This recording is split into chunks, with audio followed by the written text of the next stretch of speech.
Shalom saudaraku, kembali lagi berjumpa di Life Study, sebab orang yang berhenti belajar berhenti bertumbuh. Sebelum kita memulai pembelajaran kita, mari kita bersatu di dalam doa. Bapa yang baik, kami membutuhkan isi hati Tuhan dicurahkan di tengah-tengah kami. Terima kasih, dalam nama Tuhan Yesus kami berdoa, amin.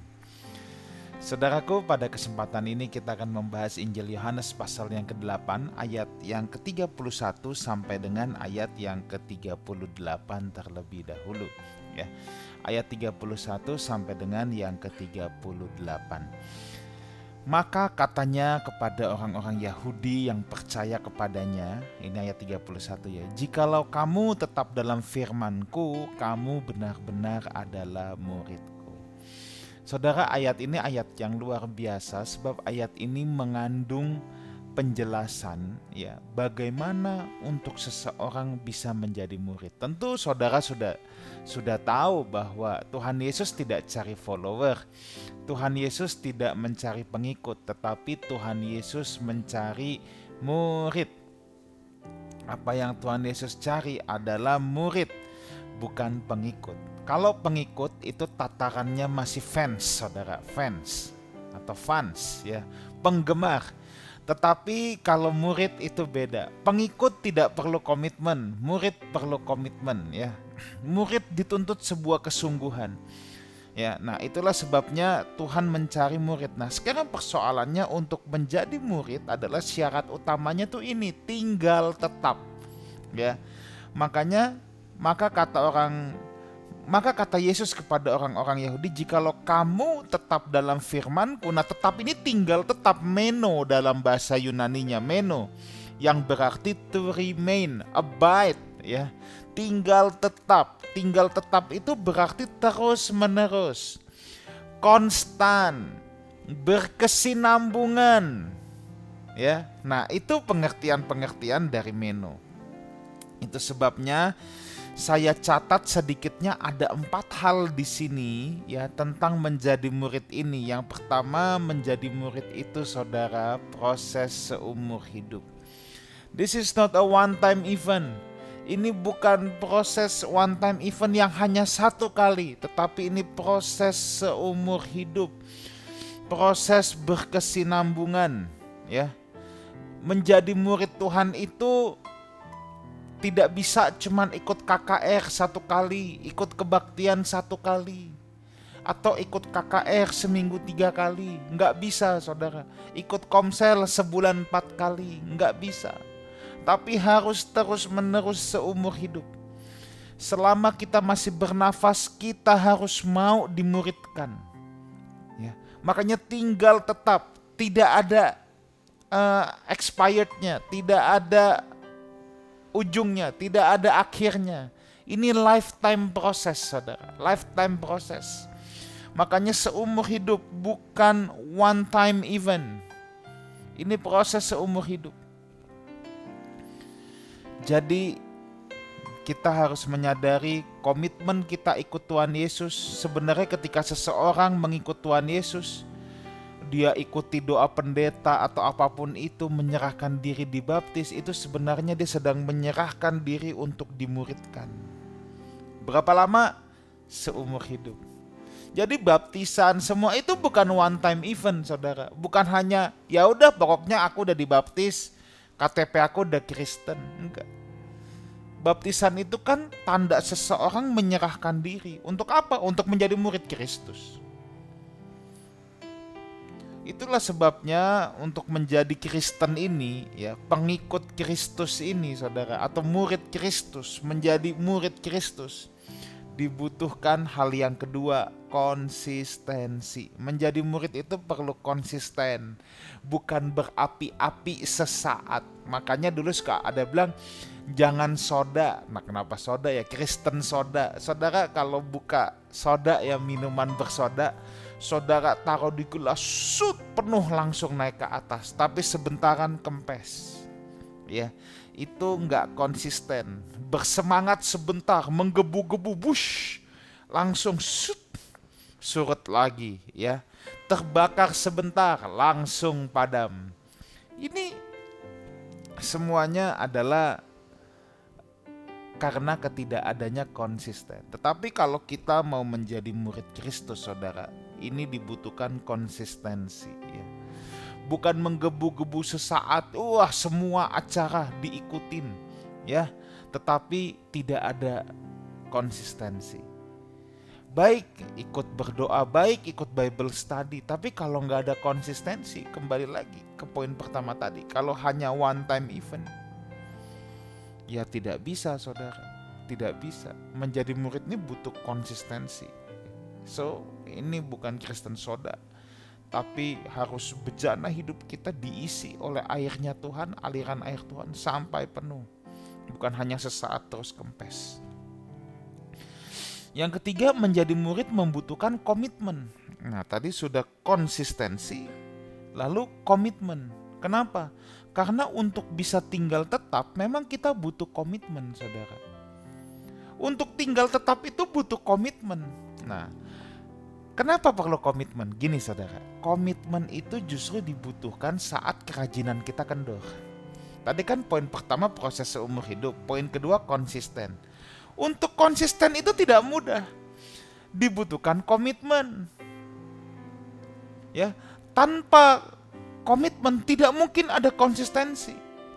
Karena kita tidak akan mungkin bisa terus-menerus dalam kondisi prima. Nah, justru ketika kondisi tidak prima, ketika lagi malas baca Alkitab, lagi malas berdoa, malas beribadah. Nah, di sini peranan komitmen, saudara.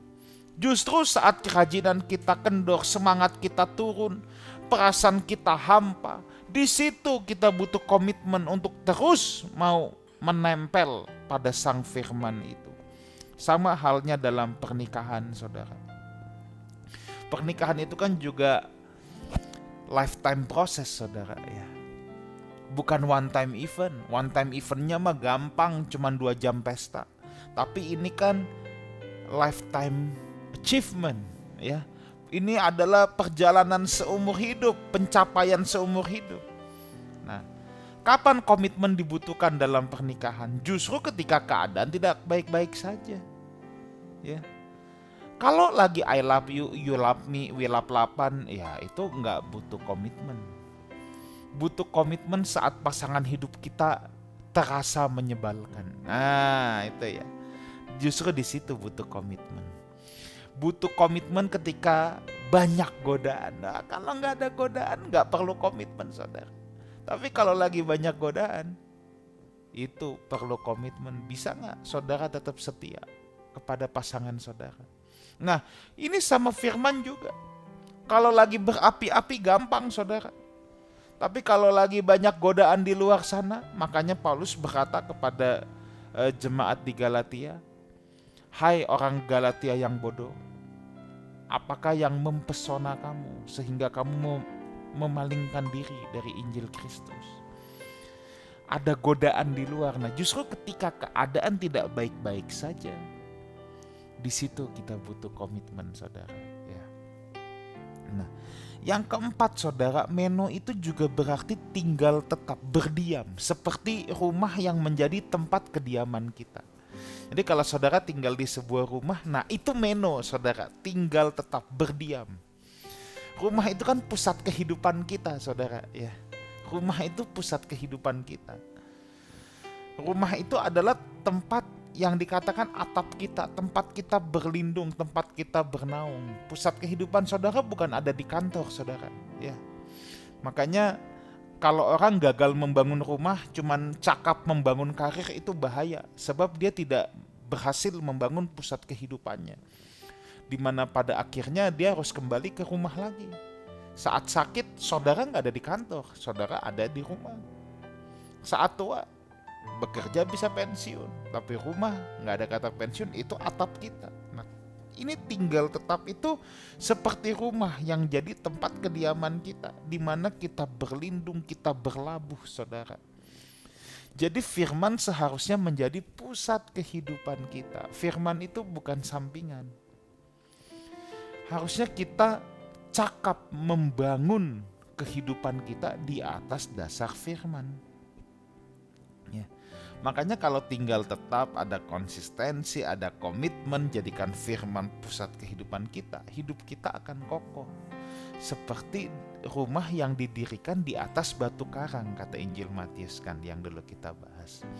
Tantangan bisa banyak dalam hidup ini. Ada hujan, bicara tantangan dari atas. Ada angin dari samping, ada banjir dari bawah, saudara. Ya. Tapi kalau kita didirikan di atas batu karang, yaitu firman menjadi pusat kehidupan kita, maka saya percaya tantangan sebesar apapun tidak akan membuat bangunan kehidupan kita menjadi roboh. Nah, ada banyak orang ketika dihajar tantangan, dihajar kesulitan, bangunan kehidupannya menjadi roboh. Kenapa? Karena fondasinya tidak baik, fondasinya tidak kuat. Tapi saya mau encourage saudara untuk kita punya bangunan hidup yang kokoh, dan tidak ada cara lain selain kita menjadikan firman sebagai tempat kediaman kita, pusat kehidupan kita, fondasi di mana kita membangun kehidupan. Ayat 32 sekarang.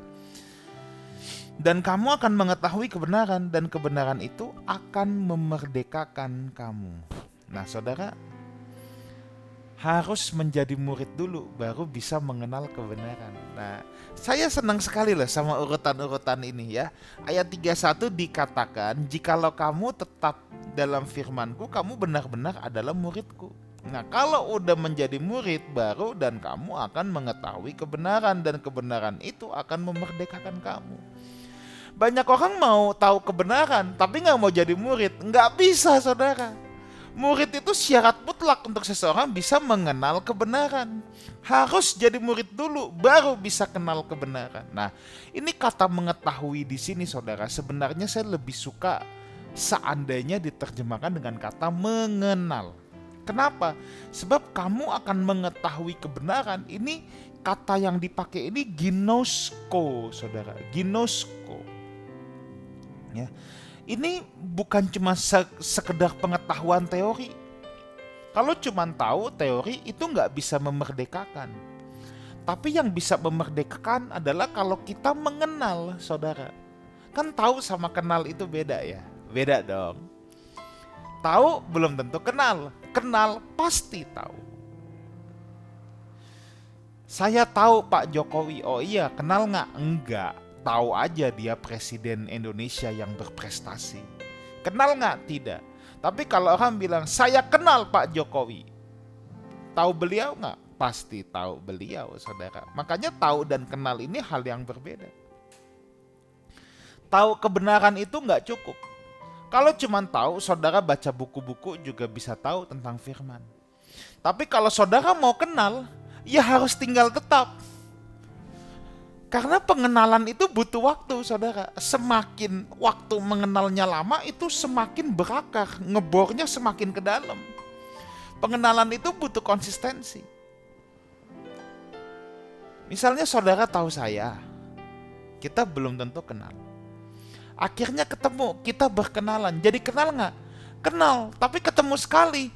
Pasti hanya di surface, saudara. Hanya di permukaan taunya. Tapi kalau kita spend time bareng, kita ngopi bareng, ngobrol bareng, berkomunitas bersama-sama, tertanam, ya, saudara akan lebih mengenal saya. Ya.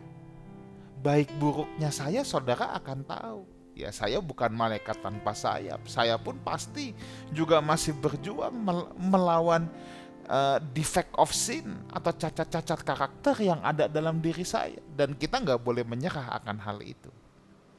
Nah, tetapi poinnya di sini adalah kalau kita mau mengenal kebenaran, kita harus tinggal tetap, kita harus jadi murid, saudara.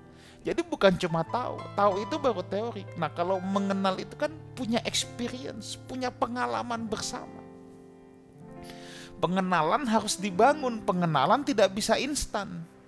Kualitas pengenalan harus dibangun lewat waktu, makanya perlu konsistensi, perlu tinggal tetap, perlu meno tadi. Nah, mengenal kebenaran itu aletheia kata yang dipakai, atau mengenal firman-Nya, itu berarti mengenal karakter Tuhan. Nanti lebih dalam lagi bukan sekedar mengenal karakternya saja, tapi sampai mengenal isi hatinya. Ya, kalau saudara dengan pasangan hidup makin kenal, saudara bukan cuma tahu karakternya. Pertama kenal orangnya, bergaul terus kenal karakternya, bergaul terus kenal isi hatinya. Nah, makanya kalau kan tinggal tetap punya kualitas hubungan yang mendalam dengan Tuhan, dia akan kenal isi hati Tuhan. Mengenal kebenaran juga berarti mengenal semua kebenaran yang diperlukan dan yang bermanfaat untuk menguatkan iman kita, menguatkan iman dan percaya kita. Kenapa? Karena memang iman timbul dari pendengaran akan firman Kristus.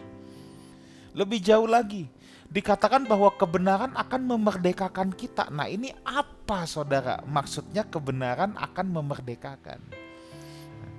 Yang pertama, saudara, kebenaran yang Kristus ajarkan berkuasa untuk memerdekakan manusia. Jadi kebenaran yang Kristus ajarkan nih, itu punya kuasa. Untuk apa? Untuk memerdekakan manusia. Dari mana? Dari dosa, kemerdekaan dari dosa, kemerdekaan dari hidup yang lama. Dari tuduhan-tuduhan atas rasa kebersalahan atau atas dosa. Orang yang mengenal kebenaran tidak mungkin hidup diperbudak oleh dosa lagi. Hanya Kristus, saudaraku, hanya Kristus yang bisa memerdekakan kita dari dosa. Hanya Kristus yang bisa memerdekakan kita dari tuduhan rasa bersalah, sebab semua manusia berdosa. Yang kedua, orang yang merdeka tidak takut lagi hidupnya, atau hidupnya tidak dapat dikuasai oleh ketakutan. Iya, kenapa? Sebab orang yang mengenal kebenaran itu kenapa bisa merdeka? Dia tidak dikuasai oleh ketakutan. Yang pertama-tama, kalau dia kenal kebenaran, dia akan tahu persis apa yang Tuhan katakan, bahwa tidak takut kepada apa yang dapat membunuh tubuh. Nah, kalau saudara tidak takut kepada apa yang dapat membunuh tubuh, kan Tuhan bilang, jangan takut kepada apa yang dapat membunuh tubuh. Takutlah akan Dia yang dapat membinasakan baik tubuh, jiwa maupun roh. Nah, kalau kita sudah tidak takut kepada apa yang dapat membunuh tubuh, maka kita tidak lagi dalam ketakutan terhadap apapun juga. Sehingga kita tidak takut kalau kita dikhianati, kita tidak takut kalau kita dikecewakan, kita tidak takut akan tantangan-tantangan dan penderitaan hidup. Kita dikhianati nih, itu belum bisa membunuh tubuh kita. Nah, kenapa mesti takut? Saudara bilang, pastor, aku lagi menderita nih, aku lagi gak ada uang. Itu belum sampai membunuh tubuh kita, saudara. Ya.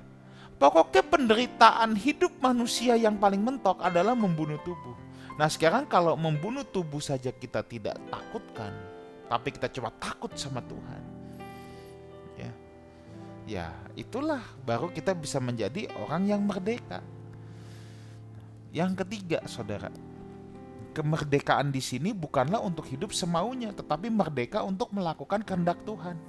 Merdeka untuk hidup sebagai duta-duta besar Tuhan.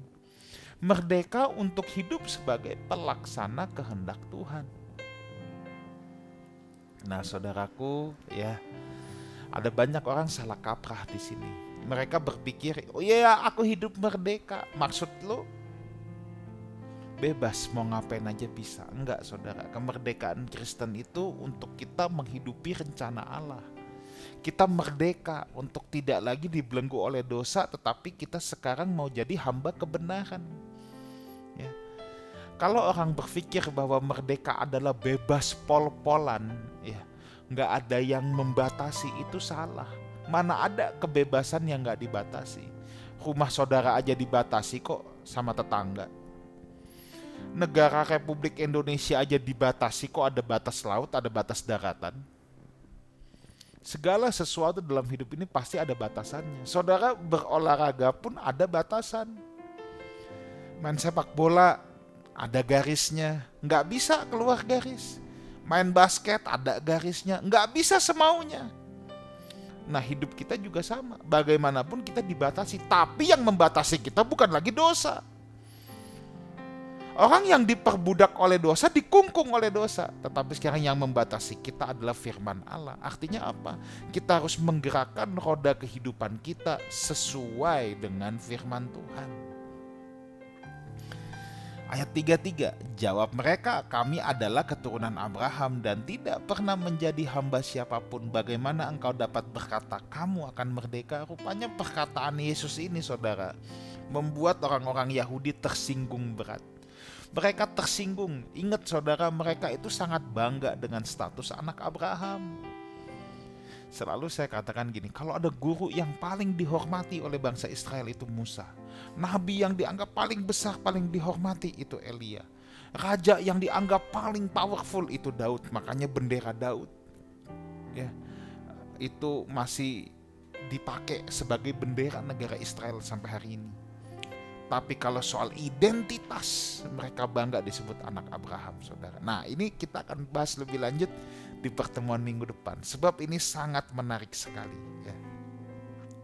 Mereka sebagai keturunan darah dan daging Abraham, itu sangat bangga. Mereka merasa mereka bangsa VIP. Nah, sekarang Tuhan bilang, kalau kamu mengenal kebenaran, kamu baru bisa dimerdekakan. Wah, mereka tersinggung. Enak aja, aku kan anak Abraham. Kami bukan hamba siapapun. Nah coba ya, kami bukan hamba siapapun. Bagaimana kamu dapat berkata kamu akan merdeka? Wah, tersinggung saudara. Tapi ayat 34, kata Yesus kepada mereka, aku berkata kepadamu, sesungguhnya setiap orang yang berbuat dosa adalah hamba dosa. Yesus menemplak mereka bahwa mereka adalah hamba dosa. Status jasmani mereka kan darah dan daging Abraham, tidak dapat mengubah kacamata Allah bahwa mereka hamba dosa. Mereka pikir kalau mereka anak Abraham, wah, bangsa VIP, kesayangan Tuhan, biji mata Tuhan, bukan hamba dosa. Ternyata Tuhan menemplak mereka. Status jasmani mereka tidak mengubah kacamata Tuhan bahwa mereka hamba dosa. Sebab status jasmani tidak bisa memerdekakan orang dari dosa. Hanya Yesus yang dapat memerdekakan manusia dari status hamba dosa. Sebab hamba artinya diperbudak. Hamba itu tidak berkuasa atas dirinya sendiri. Kalau orang mau merdeka, dia harus ditebus oleh Yesus. Kematian Yesus yang membayar, bukan status jasmani kita, saudara.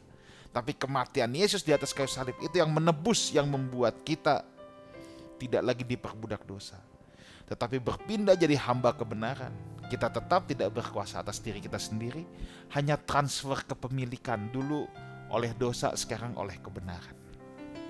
Ya, ayat 35-36, dan hamba tidak tetap tinggal dalam rumah, tetapi anak tinggal tetap dalam rumah. Jadi apabila anak itu memerdekakan kamu, kamu pun benar-benar merdeka. Yang bisa tinggal dalam rumah Bapa itu anak-anak Allah, bukan hamba dosa.